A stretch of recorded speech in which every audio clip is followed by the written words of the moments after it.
I never told my son about my $40,000 monthly income. That's how this whole nightmare started, with a lie I thought was love.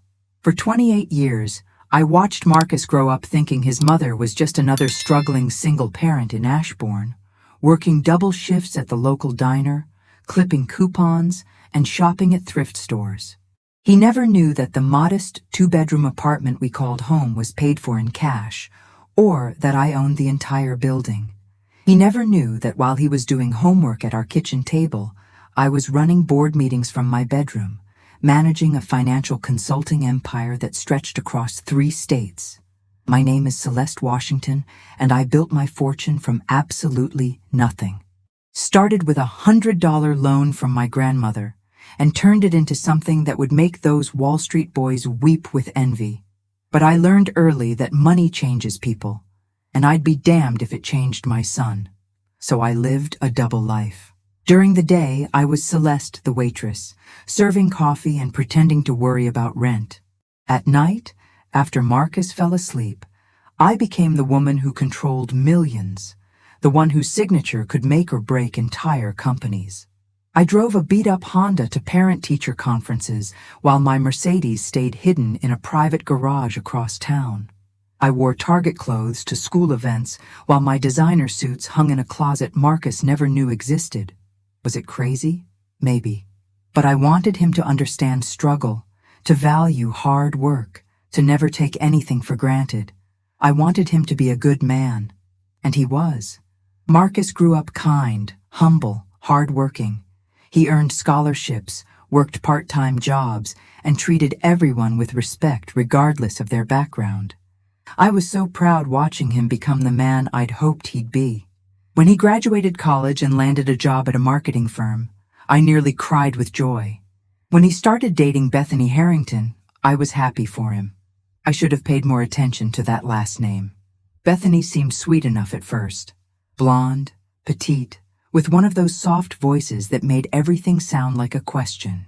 She was polite when Marcus brought her around, always complimenting my cozy little apartment and praising my cooking. But there was something in her eyes, a flicker of something I couldn't quite place. Like she was studying me, cataloging my worn furniture and generic grocery store brands. "Your mom is so authentic," she told Marcus one evening, thinking I couldn't hear from the kitchen. "It's refreshing to meet someone so genuine and unpretentious." The way she said authentic made my skin crawl. Marcus proposed after 2 years of dating, and I smiled and hugged them both, even though something in my gut was screaming that this wasn't right. But he was happy, and wasn't that what mattered? Wasn't that why I'd sacrificed so much to raise him right? The wedding was beautiful, held at the Harrington family estate, a sprawling mansion in the hills overlooking Ashbourne. I felt out of place among the marble columns and crystal chandeliers, wearing my best dress from Macy's while surrounded by women in designer gowns. But I smiled and played my part, the proud mother of the groom who was just grateful her son had found love. That's when I first met Bethany's parents properly.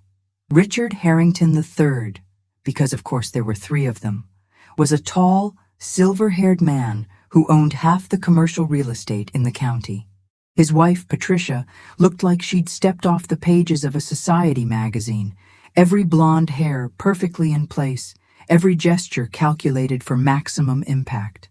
They were polite to me at the wedding, of course. Couldn't be otherwise with all those guests watching. But I caught the looks, the whispered conversations that stopped when I walked by, the way Patricia's smile never quite reached her eyes when she spoke to me. "You must be so proud of Marcus," Patricia said during the reception, her voice dripping with that particular kind of condescension that wealthy white women have perfected over generations. "He certainly exceeded expectations." I wanted to ask what exactly those expectations were, but I bit my tongue. This was Marcus's day. I wouldn't ruin it with my suspicions. Things changed after the wedding. Marcus started visiting less frequently, and when he did come by, he seemed different, distant. He'd look around our apartment like he was seeing it for the first time, and not in a good way. "Mom," he said one afternoon, about 6 months after the wedding. "You know you don't have to keep working at the diner, right? I'm doing well now, and Bethany and I could help you out. Maybe find you a nicer place." The concern in his voice broke my heart. My beautiful boy, worried about his mother's financial situation, not knowing that I could buy the entire restaurant chain without making a dent in my portfolio. "I'm fine, sweetheart," I told him. "I like working. It keeps me busy." But he looked unconvinced, and I could see Bethany's influence in his furrowed brow. She was planting seeds, making him see his mother as someone to be pitied instead of proud of. The real blow came 2 months later, on a Thursday evening that started like any other. Marcus called me at the diner during my supposed shift. Really, I was in the back office reviewing quarterly reports from my consulting firm. "Mom," he said, and I could hear excitement in his voice. "Bethany's parents want to have you over for dinner this Sunday. They said it's been too long since we all got together properly." My blood turned to ice. I knew exactly what this was. Patricia Harrington didn't do anything without a reason, and she certainly didn't invite the help over for casual dinners. This was an evaluation, a test, an opportunity to confirm whatever suspicions she'd been nurturing about her daughter's unfortunate mother-in-law. That's very nice of them," I managed. "They're really trying, Mom. Bethany says her mother wants to get to know you better, woman to woman. I think it could be really good for everyone." I wanted to tell him the truth right then. Wanted to explain that his wife's family was about to try to humiliate his mother and that I had more money in my checking account than the Harringtons had in their entire estate. But the hope in his voice stopped me. He wanted so badly for all of us to get along, to be one big, happy family. "Of course," I said. "I'd love to come." And that's how I found myself standing outside the Harrington mansion the following Sunday, wearing my most modest outfit, a simple navy dress from Target, sensible shoes, and my grandmother's old purse. I'd spent the morning practicing my role. Celeste, the struggling waitress, grateful for any kindness, properly intimidated by wealth and status. I had no idea I was walking into an ambush. The moment Patricia opened the door, I knew this dinner would be nothing like what Marcus imagined. Her smile was sharp as broken glass, and her eyes swept over my appearance with the efficiency of a scanner pricing clearance items.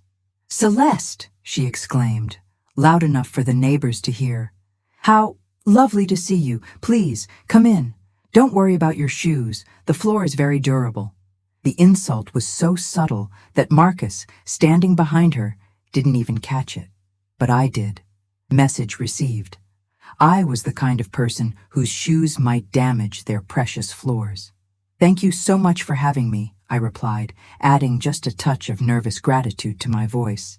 "Your home is absolutely beautiful." "Oh, this old place," Patricia waved dismissively, but her eyes gleamed with pride. "Richard's grandfather built it back in 1924. It's been in the family ever since. We believe in legacy." Another message.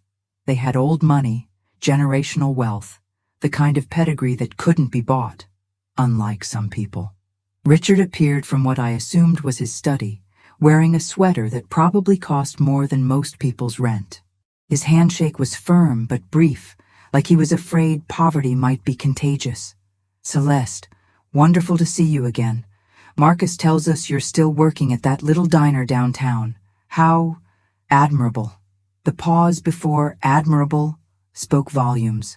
Marcus beamed, oblivious to the undercurrents. "Mom's been there for years. She's practically family to them." "I'm sure she is," Richard said, and I caught the implication. I was the kind of person who stayed at entry-level jobs, who became family to employers because I had nowhere else to go. They led me into their dining room, and I had to admit it was impressive. Crystal chandelier, mahogany table that could seat 12, oil paintings that looked like they belonged in a museum. Everything was designed to intimidate, to remind visitors of their place in the hierarchy. I took my assigned seat, naturally at the far end of the table, separated from the family by an expanse of polished wood. The message was clear. I was included, but not equal. The conversation started innocently enough. How was I enjoying the fall weather? Did I follow football? Safe, boring topics that revealed nothing. But I could feel Patricia studying me, waiting for the right moment to strike. It came during the second course. "Celeste," Patricia said, cutting her salmon with surgical precision. "Marcus was telling us about your situation. How brave of you to raise him all on your own." "It wasn't always easy," I replied carefully. "But he was worth every sacrifice." "I'm sure. It must be such a relief now, knowing he's settled with Bethany. You don't have to worry about supporting him anymore." The barb was expertly placed. She was implying that I'd been a financial burden on my son, that his marriage had finally freed him from that responsibility. Marcus shifted uncomfortably. "Mom never asked for support, Patricia. She's always been independent." "Of course," Patricia smiled. "But there's independent, and then there's, well, financially secure. I imagine on a waitress's salary, things must be quite tight." I felt heat rising in my chest. This woman had no idea who she was talking to, no concept of what I'd built while she was probably having her nails done with Daddy's money. But I played my part. "We manage," I said quietly. "I've learned to be creative with budgeting." Patricia's eyes lit up like she'd just scored a direct hit. "Oh, I completely understand. I have a friend who volunteers at the food bank. She tells me the most heartbreaking stories about people trying to stretch every penny. Such a struggle." The implication was clear. I was one step away from needing charity. Richard jumped in, sensing his wife's momentum. "You know, Celeste, if you ever need work references or connections, I know quite a few business owners in town. Nothing fancy, of course, but honest work for honest people. Honest work for honest people. Like me, with my dishonest face and suspicious poverty." I wanted to laugh. I wanted to tell them that I probably employed more people than both of them combined, that I'd consulted for companies they could only dream of owning. Instead, I nodded gratefully. "That's very kind of you, Mr. Harrington. I appreciate the thought." The dinner continued, each course bringing fresh humiliations. Patricia made sure to mention how expensive everything was. The wine, the salmon, the imported cheese, always with a sympathetic comment about how I probably couldn't afford such luxuries. Richard shared stories about helping various service workers, painting himself as a benevolent employer, while making it clear that people like me existed to serve people like him. Through it all, Marcus remained oblivious, chatting happily about his job and his plans with Bethany. He couldn't see what I saw, his in-laws systematically dismantling his mother's dignity piece by piece. The final blow came with dessert. "Celeste," Patricia said, her voice honey-sweet, "I hope you won't take this the wrong way, but Richard and I have been talking. We'd like to help you get back on your feet." "Mom's fine," Marcus protested, but Patricia held up a perfectly manicured hand. "Darling, let us finish. We know how much you love your mother, but love doesn't pay bills. Celeste, we'd like to offer you a position. Our regular housekeeper is getting older, and we could use someone younger, more energetic. The pay is quite good, certainly better than what you're making at that diner." The room went silent. Even Marcus looked stunned. They were offering me a job as their maid. I stared at Patricia's smiling face, at Richard's self-satisfied nod, at my son's confused expression. This was their solution to the problem of having a poor mother-in-law. Make me their employee. Keep me close enough to maintain appearances, but firmly establish the hierarchy. I would serve their family, know my place, and they could feel good about their charity. "That's very generous," I said slowly. "We think so," Richard agreed. "And of course there would be other benefits. A small apartment above the garage, meals included. You'd be practically family." Family, their word for servant. I looked at Marcus, saw the wheels turning in his head. He was actually considering it, thinking this might be a solution to his mother's struggles. His wife's parents had successfully convinced him that I was a charity case, someone who needed rescuing. In that moment, something inside me snapped. Not into anger, I was too controlled for that, but into decision. These people needed to learn exactly who they were dealing with. "I'll certainly think about it," I said, my voice steady. "Thank you for your consideration." The dinner ended with more fake pleasantries, promises to stay in touch, and Patricia's reminder that the job offer would remain open. Marcus hugged me goodbye, whispering that he was proud of how well I'd handled everything. If only he knew what I was about to handle. As I drove home in my supposedly ancient Honda, really only 3 years old, but I'd made sure it looked older, I made a mental list. It was time to stop playing Celeste the waitress. It was time for the Harringtons to meet the real Celeste Washington, and I was going to enjoy every minute of their education. The next morning, I woke up in my king-sized bed in my real home, a penthouse overlooking the city that Marcus had never seen. I'd bought this place 5 years ago, paying cash like I did for everything else.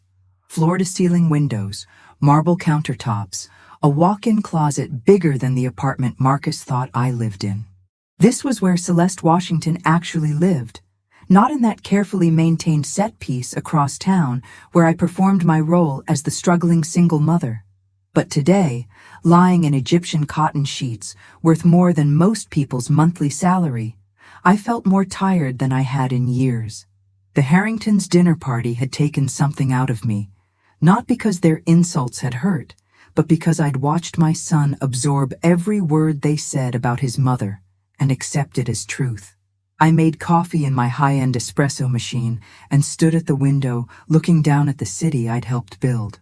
My consulting firm had projects in half those buildings. My investments had funded the mall where Bethany probably shopped.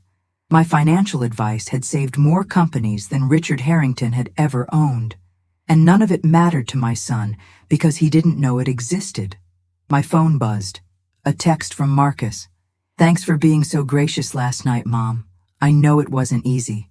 Patricia said you made a wonderful impression." A wonderful impression. Like I was auditioning for their approval. I was still staring at that text when my business phone rang. Sarah Chen, my business partner and the only person who knew about my double life, was calling from our downtown office. "Celeste, I just got the strangest call. Someone named Richard Harrington is trying to schedule a meeting with you. Says he has a business proposition that could benefit both our companies. Should I tell him you're booked until next month?" I almost laughed. Richard Harrington wanted to do business with me? The same man who'd offered me a job cleaning his toilets 12 hours ago? "Actually, Sarah, clear my schedule for Thursday afternoon. I want to hear what Mr. Harrington has to say." "Are you sure?" His assistant was very pushy. Kept mentioning how important he is, how many properties he owns. Gave me the impression he thinks he's doing us a favor. "Oh, I'm sure he does. Set it up. Conference room A. And Sarah, make sure he signs in at the lobby. I want his full name on our visitor log." After hanging up, I walked to my real closet and selected my armor for the week ahead. Not the Target clearance items Celeste the waitress wore, but the sharp, expensive suits that commanded respect in boardrooms full of men who thought they were smarter than me. It was time to start laying groundwork. First stop, Marcus's office. I'd never visited him at work. Maintaining the illusion meant staying in character, even when he wasn't watching. But today, I needed to see how deep the Harrington poison had spread. The marketing firm where Marcus worked was in a sleek downtown building I actually owned through one of my shell companies. I'd made sure he got the interview 3 years ago, though he'd never know that. Watching him succeed on his own merit had been one of my proudest moments as a mother. I dressed carefully for this visit, nice enough to show I'd made an effort, but nothing that would raise questions about where a waitress got designer clothes. I settled on a modest blazer from a mid-range department store and my most convincing, proud but humble mother expression. Marcus's face lit up when he saw me in the lobby, but there was something else in his expression. Embarrassment? Like he was worried his co-workers might see his mother and judge him for it. "Mom, what are you doing here?" "I was in the neighborhood and thought I'd take my successful son to lunch," I said, keeping my voice warm. "Unless you're too busy." No, of course not. Let me grab my jacket." He introduced me to a few colleagues as we headed out, and I watched their faces carefully. Polite smiles, but I caught the quick once-overs, the way they cataloged my modest outfit and drawn conclusions. Marcus saw it too, and I watched him shrink a little each time. Over lunch at a small cafe, I let him pay, playing the role of the mother who couldn't afford to treat her son. The truth started coming out. "Bethany's been thinking," he said, stirring his coffee nervously, "about what her parents said last night, the job offer." "Oh? She thinks it might actually be a good opportunity. Better pay, stable hours, and you'd be part of something bigger." Part of something bigger. Translation: a servant in a rich family's house. "And what do you think?" I asked quietly. Marcus looked uncomfortable. I think maybe it's time to consider all options. "I know you love the diner, but Mom, you're 52. You can't wait tables forever. This could be a chance for you to have some security." Security. I wanted to tell him that I had more security than his in-laws could dream of, that I could retire tomorrow and live comfortably for the rest of my life. Instead, I nodded thoughtfully. "I appreciate their concern. And yours. But sweetheart, I'm not ready to make any big changes just yet." "But Mom..." "Marcus." I reached across the table and took his hand. "I've been taking care of myself for a long time. Trust me to know what's best for me, okay?" He squeezed my fingers, and for a moment I saw my little boy again. But then his phone buzzed with a text from Bethany, and the moment was gone. "She's just checking in," he said, typing back quickly. "She worries about you. Bethany worries about me." Right. The rest of lunch was strained, full of Marcus dropping hints about the benefits of stability and being part of a family. I realized with growing horror that they weren't just trying to humiliate me. They were trying to save me. In their minds, they were rescuing Marcus's poor, misguided mother from a life of poverty and giving her purpose. The condescension was almost worse than outright cruelty. That afternoon, I stopped by my real office for the first time in days. Washington Financial Consulting took up 2 floors of a downtown high-rise, all glass and steel and quiet efficiency. My employees, 23 of the smartest financial minds in the state, barely looked up as I walked to my office. This was normal. I was here almost every day, just not as the woman my son knew. My assistant, Jennifer, followed me in with a stack of documents that needed my signature. She'd been with me for 8 years and knew better than anyone how complicated my life had become. "The Hartwell merger is ready for final approval," she said, laying papers across my desk. "And Mrs. Patterson from the charity board called again about the scholarship fund. She needs to know how much you want to donate this year." I paused, pen halfway to paper. "Jennifer, what do you know about the Harrington family? Richard Harrington III?" She raised an eyebrow. It wasn't like me to ask about local socialites. Real estate mostly, some commercial development. Old money, but not as much as they pretend. "Why?" "Just curious. Can you pull together a file on their business dealings?" Quietly. "Of course. Should I be looking for anything specific?" "Everything. Assets, debts, business partnerships, legal issues. I want to know exactly how solid their foundation really is." Jennifer nodded and left to compile the research. I spent the rest of the afternoon reviewing contracts and making decisions that would affect hundreds of jobs and millions of dollars. This was my real life, not the performance I put on for my son, but the actual power I wielded every single day. My phone rang around 5 o'clock. "Marcus." "Mom, I'm sorry about lunch. I didn't mean to pressure you about the job thing." "It's okay, sweetheart. I know you're just looking out for me. Bethany thinks, well, She thinks maybe you said no because you're intimidated by the house, the lifestyle. She wanted me to tell you that her parents are really nice people once you get to know them. Really nice people, who offered their son's mother a job as their maid. That's sweet of her to worry, I managed. Maybe we could all have dinner again soon? Somewhere more casual this time? Bethany suggested that little Italian place downtown, Rosario's. I knew Rosario's. I also knew that it had been struggling financially until I'd bought their debt and restructured their loans, allowing them to stay open. The owner, Mrs. Rosario, sent me a Christmas card every year thanking me for saving her family's business. That sounds lovely, I said. Great. I'll set it up for this weekend. And Mom? Maybe dress up a little? Not that there's anything wrong with how you usually look, but Bethany's family is used to a certain style. After he hung up, I sat in my office chair and stared at the city lights beginning to twinkle outside my window. My own son was asking me to dress up so I wouldn't embarrass his wife's family. He was ashamed of the woman who'd raised him, who'd sacrificed everything to give him the values that made him the good man he'd become. The irony was suffocating. Jennifer knocked and entered with a preliminary report on the Harringtons. This is just the surface level, but there are some interesting details. I opened the folder and started reading. Richard Harrington III had inherited most of his wealth, but he'd also made some questionable business decisions over the years. Several of his commercial properties were mortgaged to the hilt. His wife's shopping habits were legendary even among the wealthy set. They lived well, but they weren't as financially secure as they appeared. More interesting was a note about their charitable contributions. The Harrington name was on several hospital wings and scholarship funds, but the actual donations had decreased significantly over the past few years. They were all appearance and very little substance, just like their kindness to me.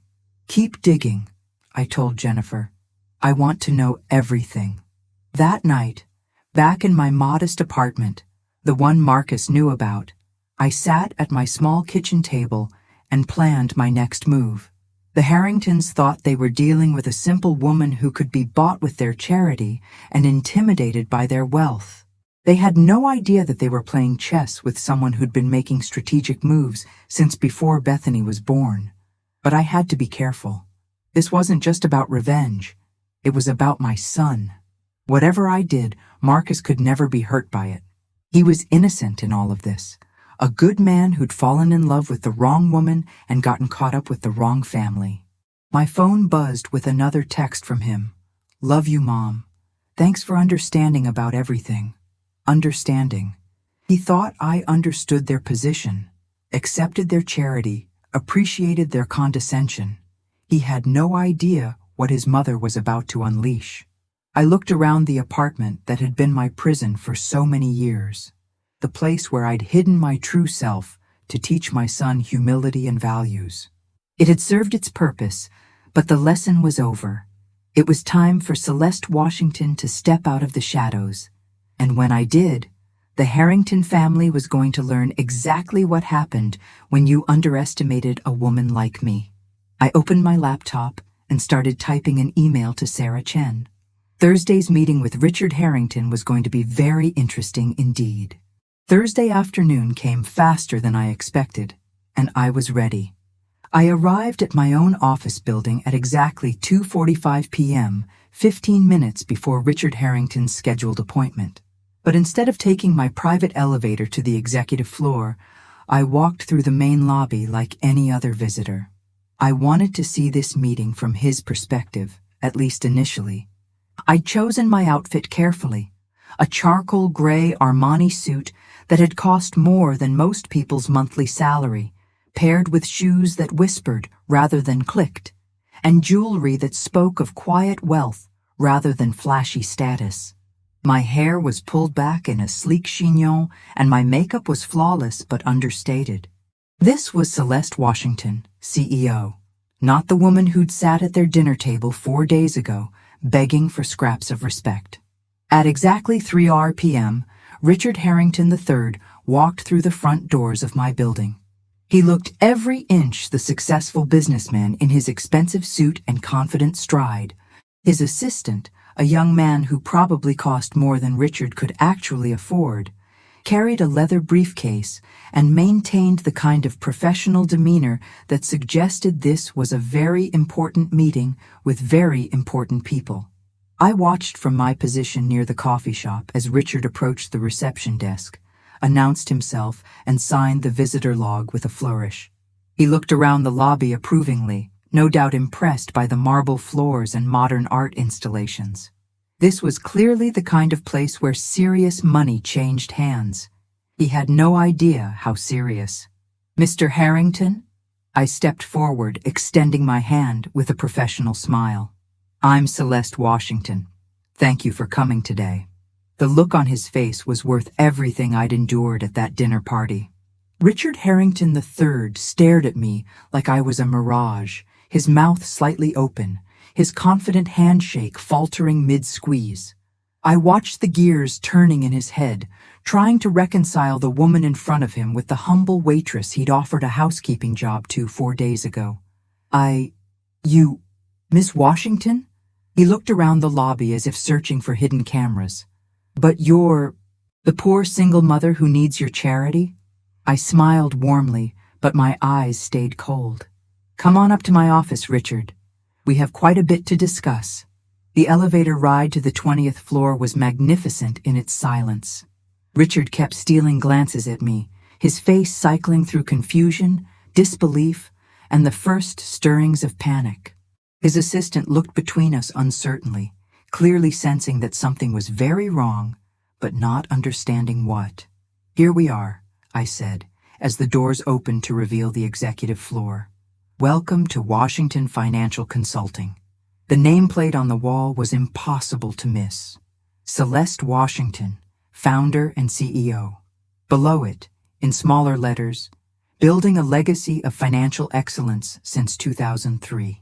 Richard stopped walking entirely. "You own this company?" "Built it from the ground up," I said pleasantly. "Started with a $100 loan from my grandmother and a dream. You know how it is with us poor folks. Sometimes we get lucky." I led them to Conference Room A, the one with floor-to-ceiling windows overlooking the city and a table that could seat 12. Sarah Chen was already there, along with 2 of our senior associates, all armed with tablets and the kind of professional competence that made grown men weep. "Richard," I said, taking my seat at the head of the table, "I'd like you to meet my partner, Sarah Chen, and our senior associates, Michael Torres and Jennifer Kim. Everyone, this is Richard Harrington, the gentleman who called requesting a meeting about potential business collaboration." Sarah's expression was perfectly neutral, but I caught the slight raise of her eyebrow. She'd done her homework on the Harringtons since Monday, and I knew she was wondering why I was bothering with such a small fish. "Please, sit." I gestured to the chair across from me. "I understand you have a proposition for us?" Richard sank into his chair like a man in a dream. His assistant fumbled with the briefcase, clearly thrown off by the completely unexpected turn this meeting had taken. "Ms. Washington, Celeste, I had no idea that the woman you offered a housekeeping job to on Sunday night runs one of the most successful financial consulting firms in the state." I leaned back in my chair, my voice still pleasant, but carrying an edge that could cut glass. "Yes, I imagine that comes as quite a shock." The color drained from Richard's face. "You're Marcus's mother." "I am indeed. And you're the man who thinks my son married beneath himself." I folded my hands on the table. "But please, don't let family dynamics interfere with business. What exactly did you want to discuss?" To his credit, Richard tried to rally. He was a businessman, after all, even if not a particularly good one. He gestured to his assistant, who began pulling documents from the briefcase with shaking hands. That is, Harrington Development. We're looking to expand our commercial portfolio. We've heard excellent things about your firm's track record with commercial real estate financing." I glanced at the documents his assistant placed on the table. Financial statements, property assessments, development plans. All of it showing the kind of ambitious expansion that required serious capital. Capital the Harringtons didn't actually have. Interesting, I murmured, scanning the papers. You're looking at a $50 million development project. That's quite an undertaking. We have investors lined up, Richard said quickly.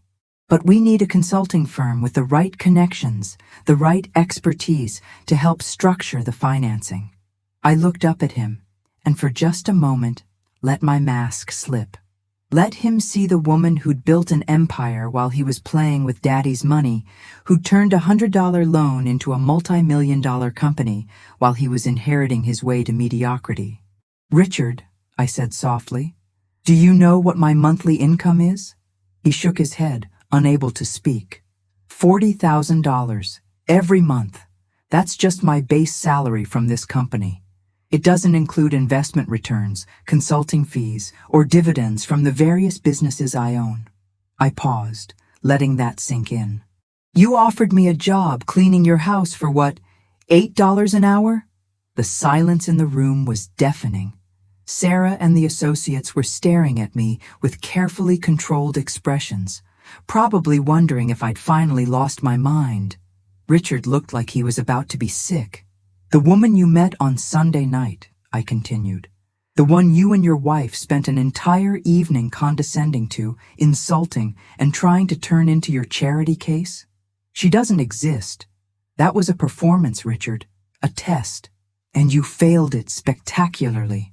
Richard found his voice, though it came out as barely a whisper. Why? Because I wanted to see what kind of people my son had married into.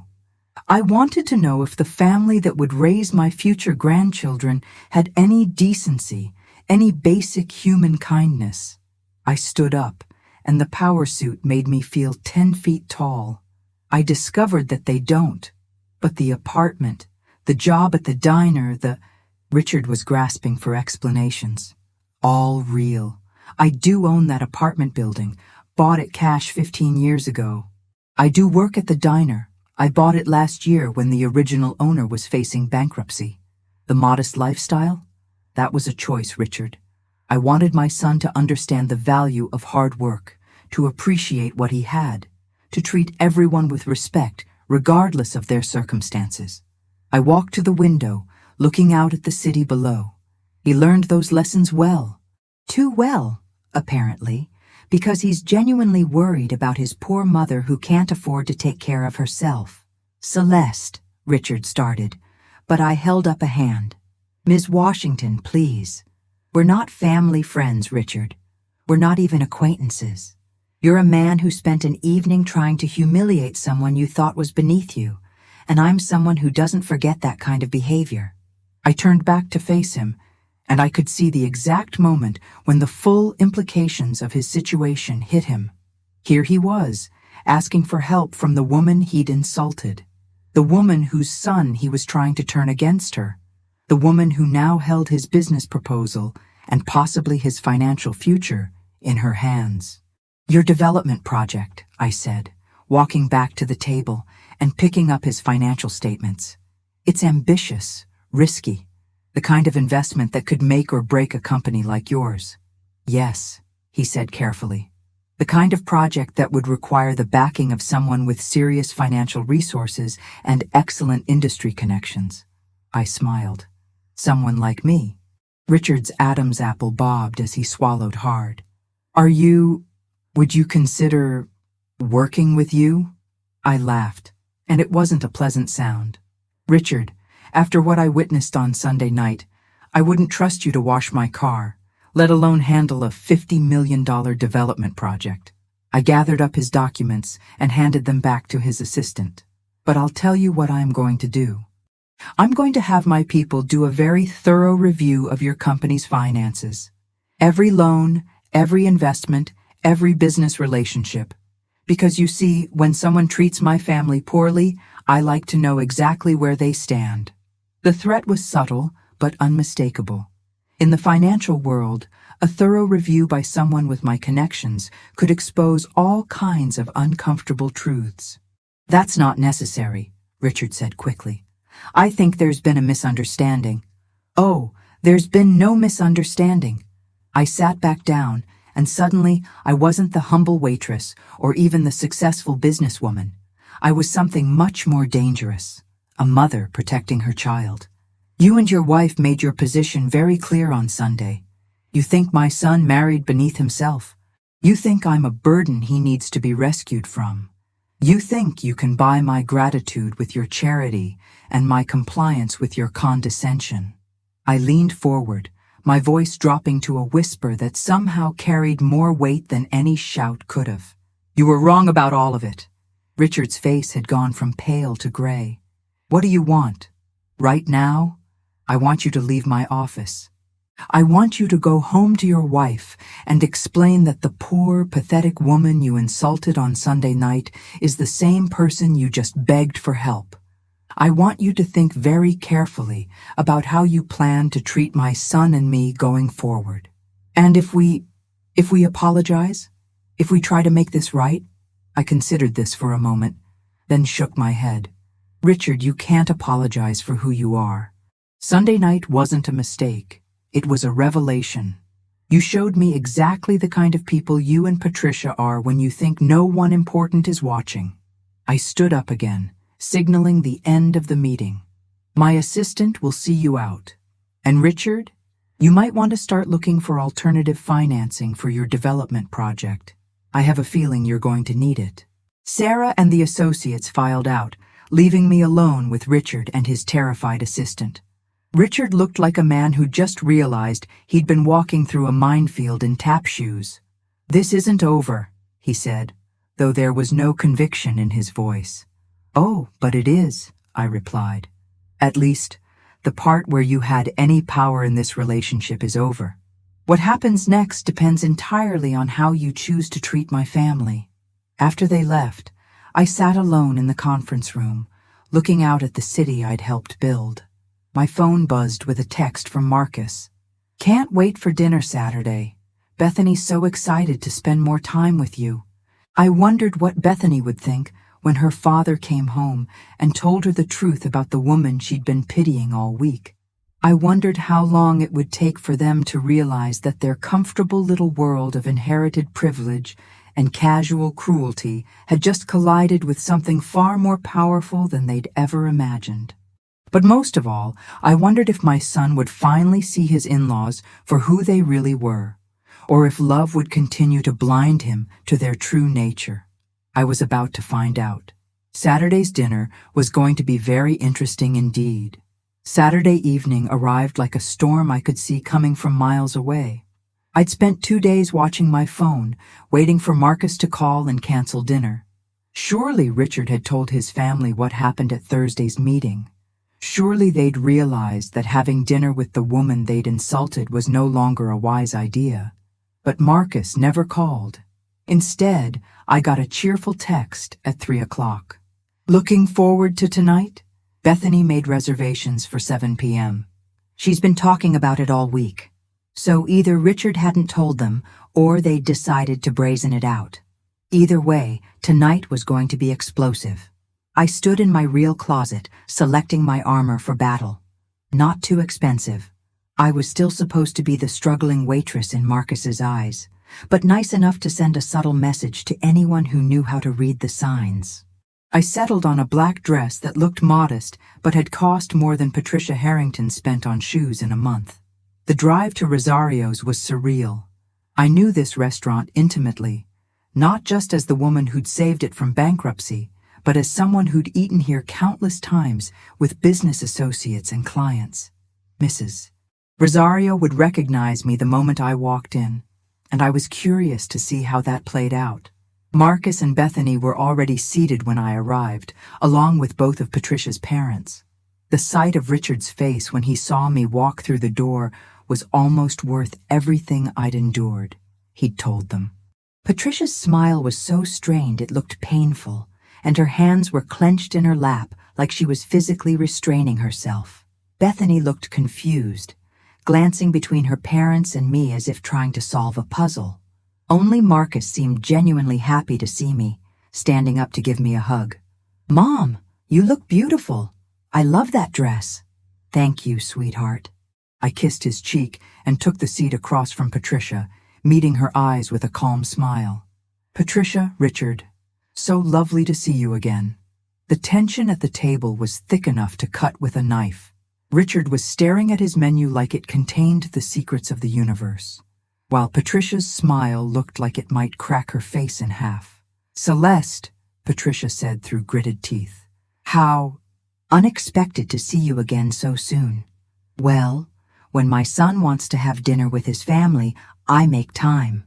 I looked around the table with innocent interest. This is such a charming place. Have you been here before? Before anyone could answer, Mrs. Rosario herself appeared at our table, her face lighting up with genuine warmth. Miss Washington, what a wonderful surprise. We haven't seen you in weeks. She clasped my hands like I was family. How is business? Are you still working on that new project downtown? The silence that followed was deafening. Marcus looked between Mrs. Rosario and me with growing confusion. Business is excellent. Thank you for asking, I replied smoothly. And yes, the downtown project is moving along beautifully. We should be breaking ground next month. Mrs. Rosario beamed. Wonderful. You know, Giuseppe still talks about the advice you gave him about the expansion loan. He says you saved our family business. She bustled away to get our drinks, leaving behind a table full of people in various stages of shock and confusion. Marcus was staring at me like I'd just spoken in tongues. Mom, he said slowly. What was she talking about? What business? What project? I took a sip of water, buying time while I made a decision that would change everything. I could continue the charade, make excuses, keep living the lie that had protected my son from the truth about his mother. Or I could trust that 28 years of raising him right had given him the character to handle reality. Marcus, I said gently, there are some things about my life that you don't know. What kind of things? Bethany asked sharply, her voice carrying an edge I'd never heard before. I looked at my daughter-in-law, really looked at her, and suddenly understood why she'd been so interested in my authentic lifestyle. She hadn't been charmed by my modesty. She'd been relieved by my poverty. As long as Marcus's mother was poor and uneducated, Bethany would always be the prize he'd won, the step up in society he'd achieved by marrying her. The kind of things, I said carefully, that might change how you see me. Richard finally found his voice. Marcus, perhaps this isn't the best time or place. No, Marcus interrupted, his eyes fixed on my face. I want to know. Mom, what's going on? I reached into my purse and pulled out my business card, the real one, with my title and company logo embossed in gold. I slid it across the table to my son. Marcus picked it up, read it twice, then looked at me with complete bewilderment. Washington Financial Consulting. Celeste Washington, founder and CEO. He looked up. This is you? That's me. But you work at the diner. You live in that little apartment. You drive a Honda that's falling apart. I do work at the diner, I said. I own it. I do live in that apartment. I own the building. And yes, I drive an old Honda, but I also have a Mercedes that you've never seen. The color was draining from Marcus's face as the implications hit him. How long? How long have I been successful? Since before you were born. How long have I been hiding it from you? Your entire life. Patricia found her voice, though it came out as a strangled whisper. You lied to us. I lied to everyone, I corrected. But yes, Patricia, I lied to you, just like you've been lying to my son about who you really are. What do you mean? Marcus asked, but his voice was getting smaller, like he was afraid of the answer. I looked at Bethany, saw the panic in her eyes, and realized she knew exactly what I meant. She'd been playing a role too, the sweet, innocent girl who just happened to fall in love with a wonderful man from a humble background. But that role only worked if the background stayed humble. Ask your wife about the conversation she had with her mother last Tuesday, I said gently. The one about how grateful she is that she can elevate you, help you overcome your unfortunate family situation. Marcus turned to stare at Bethany, who was looking everywhere except at his face. What is she talking about? That's not how it was, Bethany stammered. Then how was it? I asked. Because I'd love to hear your explanation for why you told your mother that marrying Marcus was charitable work, and that you were saving him from a cycle of poverty. The words hit Marcus like physical blows. I watched my son realize that his wife had been pitying him, that her family had seen him as a charity case, that his marriage was built on a foundation of condescension. Bethany? His voice was barely audible. Marcus, please, you have to understand. Did you say those things? Bethany's silence was answer enough. Richard tried to take control of the situation. This is all getting out of hand. Celeste, I don't know what game you're playing. The same game you played on Sunday night, I cut him off. The only difference is that I'm better at it. I turned back to Marcus, who was sitting in stunned silence, still holding my business card like it might disappear if he let go. Sweetheart, I know this is a lot to process. I never meant for you to find out like this. How much? He asked quietly. How much what? How much money do you have? I sighed. Enough. More than enough. Marcus, I make more in a month than most families see in a year. I've been wealthy since you were a child. Then why? His voice cracked on the word. Why did we live like that? Why did I work 3 jobs to pay for college? Why did I spend my whole life worried about you not having enough money? This was the moment I'd been dreading for 28 years. How do you explain to your child that you let them struggle when you could have made their life easy? How do you make them understand that the struggle was the gift? Because I wanted you to be the man you are, I said softly. I wanted you to understand the value of hard work, to appreciate what you earned, to treat everyone with kindness regardless of their circumstances. I wanted you to be humble and grateful and strong. And I am. Marcus's voice was rising, drawing looks from other diners. But I could have been all of those things without thinking my mother might end up homeless if she got sick. You're right, I admitted. I took it too far. I hurt you, and I'm sorry. Patricia chose that moment to attack. Sorry? You've been lying to everyone for decades. You made us look like fools. No, Patricia. You made yourselves look like fools when you spent an entire evening treating someone poorly because you thought they couldn't fight back. We were trying to help, she protested. You were trying to put me in my place. There's a difference. Marcus was still staring at me, his expression cycling through hurt, confusion, and something that might have been anger. What else don't I know? What other lies have you been telling me? None, I said firmly. Everything else is true. I love you more than life itself. I'm proud of the man you've become. I would do anything to protect you. Except trust me with the truth. The accusation hung in the air between us, and I couldn't argue with it. I had kept the truth from him, had made him worry unnecessarily, had let him marry into a family that looked down on him because of lies I'd told. Bethany finally found her voice again. Marcus, please, can we just go home and talk about this privately? Home? Marcus laughed bitterly. Which home, Bethany? The apartment where I thought I was supporting my struggling mother? Or your parents' house where you all sit around discussing what a charity case I am? That's not fair. Fair? Marcus stood up so suddenly his chair scraped against the floor. What's fair about any of this? What's fair about my own mother lying to me for my entire life? What's fair about my wife pitying me behind my back? What's fair about her parents offering my mother a job as their maid because they think she's beneath them? The entire restaurant was staring now, but Marcus didn't seem to care. He looked around the table at all of us.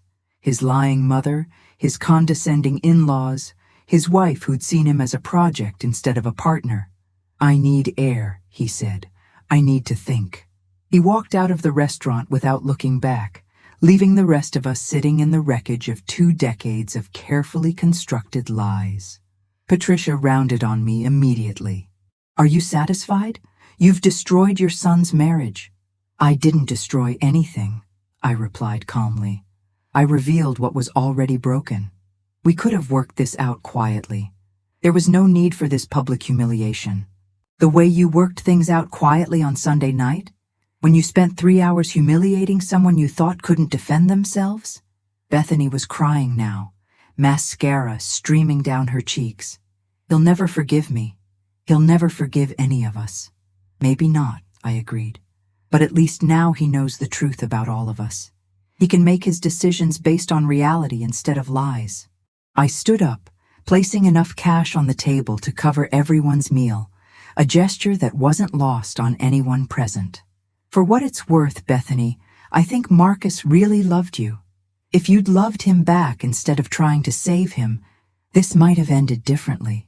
I left them sitting there and walked out into the cool evening air. Marcus was leaning against a lamppost halfway down the block, his shoulders shaking with what might have been laughter or tears. Marcus? He looked up at me, and I saw my little boy's face superimposed over the man he'd become. Is any of it real, Mom? Anything at all? My love for you is real. My pride in who you've become is real. The values I taught you, the time we spent together, the sacrifices I made to raise you right, all of that is real. But the rest of it was all lies. The rest of it was all fear, I corrected. Fear that money would change you, that you'd become entitled or cruel or shallow. Fear that you'd never learn to appreciate what you had if getting it came too easily. Marcus was quiet for a long moment, processing everything that had happened. $40,000 a month, he said finally. That's just my salary. There are other income streams. Other income streams. He shook his head. My mother has income streams. Your mother has been building a financial empire while you thought she was struggling to pay rent. He laughed then, a sound with no humor in it. Do you know what the worst part is? The worst part is that you were right. About Bethany, about her family, about all of it. They did see me as a charity case. They were trying to save me from my unfortunate circumstances. I'm sorry, sweetheart. I truly am. Are you? Because it seems like you got exactly what you wanted. You exposed them, proved your point, showed me who they really are. I considered this. No, Marcus. What I wanted was for them to treat you with respect, regardless of my circumstances. What I wanted was for your wife to love you for who you are, not see you as someone who needed fixing. What I wanted was for you to be happy. Well, congratulations, Mom. I'm definitely not happy. We stood there in the lamplight, mother and son, both of us surrounded by the ruins of the lives we'd built on foundations of lies and good intentions. What happens now? I asked. Marcus looked back toward the restaurant, where his wife and in-laws were probably still sitting in shock. Now, I figure out who I am, when everything I thought I knew about my life turns out to be false. He walked away into the darkness, leaving me alone with the consequences of 28 years of secrets. For the first time since this all began, I wondered if I'd won a battle only to lose the war. 3 weeks passed before Marcus spoke to me again. 21 days of silence that felt like 21 years. I'd never realized how much of my daily routine revolved around my son until he was gone from it completely. No morning texts, no lunch visits, no weekend calls. Just an emptiness that all my money couldn't fill. I threw myself into work, approving mergers and restructuring companies with a ruthlessness that surprised even my business partners. Sarah Chen finally cornered me in my office on a Thursday afternoon, closing the door and crossing her arms like she meant business. Okay, what's going on? You've been acting like a woman possessed for weeks. Either tell me what's wrong or take a vacation, because you're starting to scare the junior associates. I looked up from the financial reports spread across my desk and realized I couldn't even remember what I was reviewing. My son isn't speaking to me. The one who didn't know about the business? That would be the one. Sarah sat down across from me, her expression softening. Did you finally tell him? He found out. Didn't go well. How didn't go well are we talking? Yelling, tears, lawyers? He walked away and hasn't looked back. Sarah was quiet for a moment, studying my face. Celeste, you've been carrying this secret for how long? 28 years? Did you really think he was going to just accept it and move on? I thought. I stopped, because the truth was, I hadn't thought at all. I'd been so focused on exposing the Harringtons, on protecting my son from their condescension, that I hadn't considered how the revelation would affect him. I thought he'd understand why I did it. Maybe he will. Eventually. But right now, he's probably feeling like his entire life has been a lie. The words hit harder than I expected, because they were true. I had built Marcus's entire childhood on a foundation of deception, no matter how well-intentioned. Every time he'd worried about money, every scholarship he'd worked for, every moment he'd felt guilty about asking me for anything, all of it was based on lies I'd told to teach him lessons I thought he needed to learn. I need to fix this, I said. How? That was the question that kept me awake at night. How do you apologize for 28 years of lies? How do you explain that every deception was an act of love? How do you rebuild trust with someone who has every right never to trust you again? My phone rang, interrupting my spiral of self-doubt. Jennifer's voice came through the intercom. Ms. Washington, there's a Patricia Harrington here to see you. She doesn't have an appointment, but she says it's urgent. Sarah raised an eyebrow. The mother-in-law? Send her up, I told Jennifer, then looked at Sarah. This should be interesting. Patricia Harrington walked into my office like she owned the building, which was ironic considering I actually did. She was dressed in what I recognized as her armor. Designer suit, perfect hair, jewelry that probably cost more than most people's cars. But there was something different about her today. A tightness around her eyes that suggested she hadn't been sleeping well either. Patricia, I said, not bothering to stand. What can I do for you? You can fix what you've broken, she said without preamble, taking a seat across from my desk. My daughter hasn't stopped crying in 3 weeks. Marcus won't return her calls. Their marriage is falling apart, and it's your fault. My fault for telling the truth? Your fault for lying in the first place. Patricia's careful composure cracked just slightly. If you'd been honest from the beginning, none of this would have happened. I leaned back in my chair, studying the woman who'd spent an entire evening treating me like garbage because she thought I couldn't fight back. You're right. If I'd been honest from the beginning, you never would have tried to humiliate me. You would have been too busy kissing my ass to show your true colors. Patricia flinched at the crude language, but she didn't back down. We made mistakes. I admit that. But so did you, and now everyone is paying the price. What do you want from me, Patricia? I want you to talk to Marcus. Tell him that Bethany really loves him, that we can all move past this. I almost laughed. Move past it? Your daughter spent 2 years thinking she was doing charity work by marrying my son. You offered me a job cleaning your toilets. Richard tried to leverage business deals while treating me like hired help. And you think we can just move past it? People make mistakes when they don't understand a situation. No, I cut her off. You didn't make mistakes. You revealed who you really are when you thought there would be no consequences. The only mistake you made was not realizing that there are always consequences. Patricia's mask slipped further, and I saw genuine desperation underneath. Please, Bethany really does love him. She's been miserable without him. Then she should have thought about that before she spent their entire relationship feeling superior to him. She was young, inexperienced. She didn't know better. She was 26 years old when they met, Patricia, not 16. Old enough to know that real love doesn't come with conditions or improvements needed. I stood up and walked to my window, looking down at the city below. Somewhere out there, my son was building a new life based on the ruins of the old one. Somewhere out there, he was trying to figure out who he was when everything he'd believed about his past was false.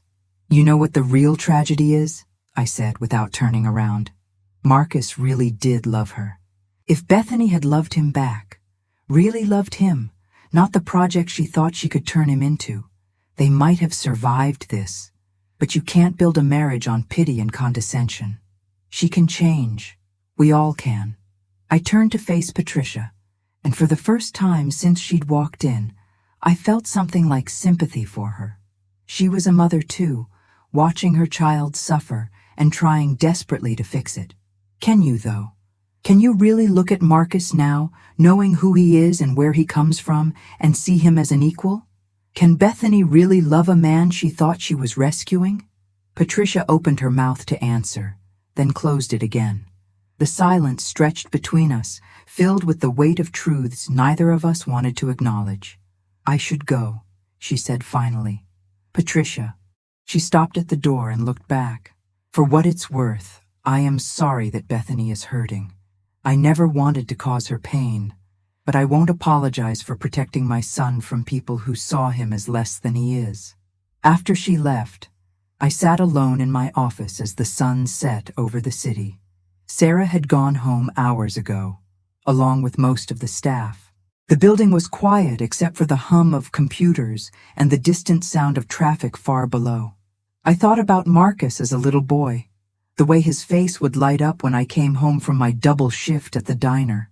I thought about the pride in his voice when he got his first job, the determination with which he'd approached every challenge in his life.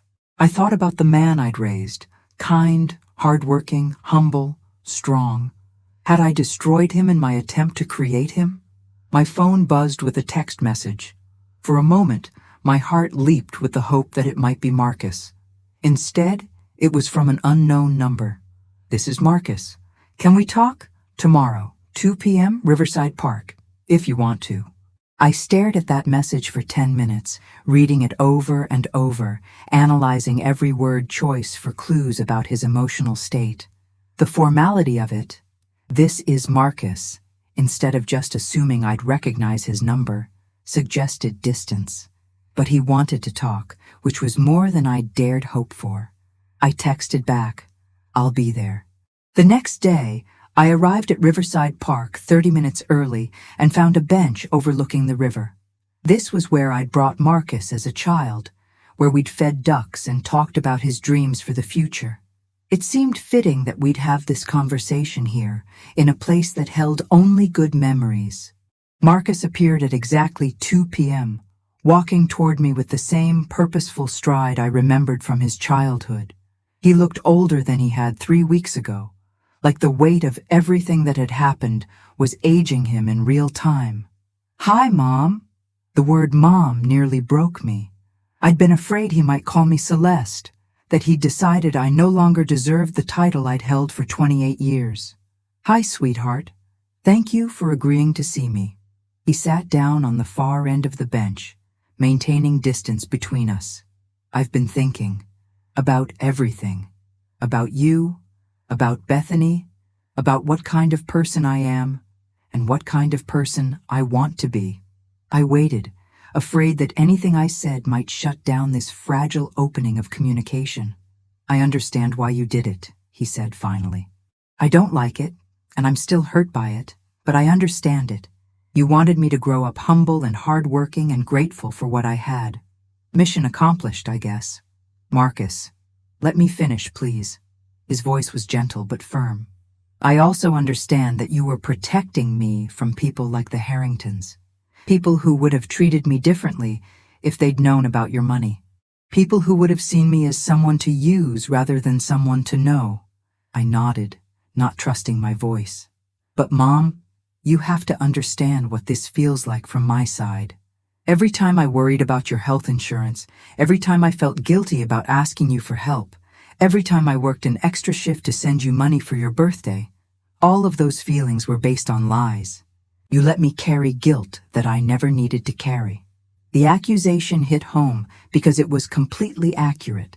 I had let him worry, had accepted his money when he could barely afford it, had watched him sacrifice for me when I had more than enough for both of us. "You're right," I said quietly. "I took it too far. I was so focused on the lessons I wanted to teach you that I forgot about the cost to your emotional well-being. And now, I don't know what's real anymore. Was your pride in my accomplishments real, or were you just happy that your experiment was working? When you told me you loved me, was that the truth, or was that part of the act too? This time I couldn't stay quiet. Marcus, look at me. He turned to face me, and I saw my own eyes reflected in his face. My love for you has never been an act. Never. Everything else might have been performance, but that was always real. How do I know that? How do I know the difference between what was real and what was the role you were playing? I thought about this for a long moment, trying to find words that would bridge the gap I'd created between us. Because the role I was playing was still me, I said finally. I wasn't pretending to be someone else, Marcus. I was just hiding part of who I am. The woman who worried about you when you were sick, who celebrated your achievements, who stayed up all night when you had nightmares. That was me. The woman who taught you to be kind to everyone regardless of their circumstances, who showed you the value of hard work, who raised you to be the man you are. That was me too. But you were also the woman who could have made my life easier and chose not to. Yes, I was also that woman, and I'm sorry for the pain that choice caused you. We sat in silence for a while, watching the river flow past us. A family was feeding ducks near the water's edge, their children laughing as the birds crowded around them for breadcrumbs. I remembered doing the same thing with Marcus 20 years ago, back when my biggest worry was whether he'd eat his vegetables at dinner. What happens now? He asked eventually. That depends on what you want to happen. I want to know everything. No more secrets. No more lies. No more protecting me from reality. I want to know exactly who you are and what your life is really like. I nodded. Okay. What do you want to know first? How much money do you actually have? About $38 million in various investments and accounts, not counting the business, which is worth another $15 million or so. Marcus whistled softly. So we could have lived in a mansion. We could have lived in several mansions. And instead you chose to let me think we were poor. I chose to let you experience what most of the world experiences. I wanted you to understand that money doesn't make someone better than anyone else. Did it work? I looked at my son, really looked at him. Despite everything that had happened, despite the pain I'd caused him, he was still the kind, thoughtful man I'd raised him to be. He was sitting here having a calm conversation with me instead of screaming or cutting me out of his life entirely. He was asking questions instead of making accusations. Yes, I said. It worked. You're exactly the man I hoped you'd become. And Bethany? The question hung in the air between us. I knew he was asking not just about his estranged wife, but about whether I approved of his choices, whether he'd lived up to my expectations in choosing her. Bethany made a mistake, I said carefully. Several mistakes, actually. But Marcus, the fact that you loved someone you thought was out of your league, the fact that you treated her with kindness and respect, even when her family was treating you like charity work, that says something wonderful about who you are. Does it? Or does it just make me naive? It makes you optimistic. It makes you someone who sees the best in people, even when they're not showing it to you. That's not a weakness, sweetheart. That's a gift. Marcus was quiet for a long moment. She's been calling. Bethany. Leaving voicemails, sending letters. She wants to try again. And what do you want? I want to believe that she really loves me, but I don't know how to get past the feeling that she was settling for me, that she thought she was doing me a favor by marrying me. I understood that feeling better than he knew. It was the same doubt that had driven me to test his in-laws in the first place, the need to know whether they saw my son as worthy of their daughter or as a project to be pitied. Marcus, can I give you some advice? Not as the woman who lied to you for 28 years, but as someone who's learned some hard lessons about love and pride and the courage it takes to be vulnerable with another person. He nodded. Don't let other people's mistakes rob you of your capacity to love. Bethany was wrong about a lot of things, but that doesn't mean you were wrong to love her. And it doesn't mean she was wrong to love you, even if she didn't understand what that love meant at first. So you think I should take her back? I think you should decide what you want your life to look like, and then make choices that move you toward that life. If you want a marriage built on equality and mutual respect, then you need to have some very honest conversations with Bethany about what that would require from both of you. And if she can't do it, if she can't see me as an equal, then you'll know you gave it your best shot and you can move forward without regrets. We talked for another hour about my business, about his job, about the future, and how we might rebuild our relationship on a foundation of honesty instead of lies. It wasn't easy. There were moments when I could see the hurt flash across his face, times when the weight of what I'd done seemed to settle over him like a cloud. But he was there. He was talking to me. He was willing to try to understand and forgive. As the sun began to set over the river, Marcus stood up to leave. "Mom, I love you. I'm still angry with you, and I'm still hurt, but I love you. I love you too, sweetheart. More than you'll ever know. I know. That's what makes this so hard. If you'd done it out of cruelty or selfishness, it would be easier to hate you for it. But you did it out of love, and somehow that makes it worse." After he left, I sat alone on the bench as darkness fell around me. For the first time in weeks, I felt something like hope. We had a long way to go. Trust, once broken, isn't easily rebuilt. But my son was willing to try, and that was more than I dared hope for. My phone buzzed with a message from Sarah. Board meeting moved to Monday. Also, the Patterson Scholarship Fund wants to know about next year's contribution. They're hoping to double the number of recipients. I smiled, thinking about all the young people who would benefit from scholarships funded by money they'd never know came from a woman who'd once been in their position, working multiple jobs, worrying about rent, dreaming of something better. Maybe that would be my redemption. Not just rebuilding my relationship with Marcus, but using my resources to help others in a way that honored the lessons I'd tried to teach my son. Humility, hard work, kindness to others regardless of their circumstances. I typed back, "Tell them yes." And Sarah? "Set up a meeting with the Riverside Community Center. I want to discuss funding for their job training programs." As I walked back to my car, I thought about the future and what I wanted it to look like. I wanted to be honest with my son, to earn back his trust, to be the mother he deserved to have. I wanted to use my wealth in ways that made a difference, that helped people without humiliating them. And maybe, if I was very lucky, I wanted to help Marcus rebuild his life, not by solving his problems with money, but by being there for him as he figured out who he was and what he wanted. The woman who'd spent 28 years living a lie was gone. In her place was someone new. Still Celeste Washington. Still a mother who loved her son beyond measure. But now someone committed to facing the truth about herself and the world around her. It wasn't redemption yet, but it was a beginning.